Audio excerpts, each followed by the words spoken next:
আরে ভাই এই তো সুযোগ পেয়েছি, বড় মাছটি এবার চুরি করে নেই। এবারে কালো কাপড় দিয়ে মাছটি ঢেকে নিতে হবে।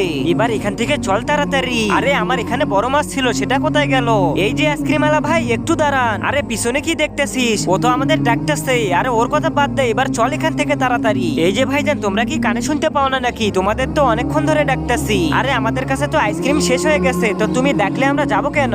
আরে ভাই আমি ওখানে 20 কেজি ওজনের মাছ রেখেছিলাম, সেটা পাচ্ছি না। তাহলে ওটা ওখানেই খোঁজো, আমাদের ডাকছো কেন? আরে আমি দেখতে পেলাম তোমরা এই গাড়ি নিয়ে আসতেছো, তখন আমি নিচে পানি তুলতেই দেখি মাছটি আর নেই, তাই তো তোমাদেরকে ডাকলাম। আরে আমাদের দেখে কি হবে, তোমার মাছ তুমি ওখানে খোঁজো, আমাদের হাতে সময় নেই, চলে যাচ্ছি এখান থেকে। আরে কই যাচ্ছ? মনে হয় তুই বাংলা ভাষা বুঝতে পারছি না, তোকে মনে হয় পিটাতেই হবে। আরে ভাই তুই ওদেরকে যেতে দে, সর শালা। আরে ভাই আমার মনে হয় এদের মধ্যে কিছু ভেজাল আছে, চলো লুকিয়ে লুকিয়ে দেখতে হবে। আরে ভাই আমরা তো অনেক বড় একটা ডান মেরে দিয়েছি, চল মাছটি নিয়ে তাড়াতাড়ি আয়। হ্যাঁ যাইতাছি। আরে কোথায় চলে গিয়েছিলে? তোমাদের জন্য তো অনেকক্ষণ ধরে বসে আছি। আরে ভাই আগে তো মাছটি দেখ। আরে বাহ, তোরা তো বড় একটি মাছ নিয়ে এসেছিস। ভাই দেখো, বলেছিলাম এদের মধ্যে কিছু ভেজাল আছে, মাছটি এরাই নিয়ে এসেছে। ভাইজান এই মাছের দাম আমাকে 15,000 টাকা দিতে হবে। আরে 15,000 কেন নিবি? 20,000 টাকা নে। হারামখোর, আজকে তো তো মেরে ভর্তা বানিয়ে দেবো। আরে আগে এটা দেখো, তোমরা আছো 2 জন, আমরা আছি 3 জন। তার মানে এই যে দেখো ভাই, সব মারো এদেরকে। আরে বাবা, আমার মাছ চুরি করে আমাকেই মারতেছে।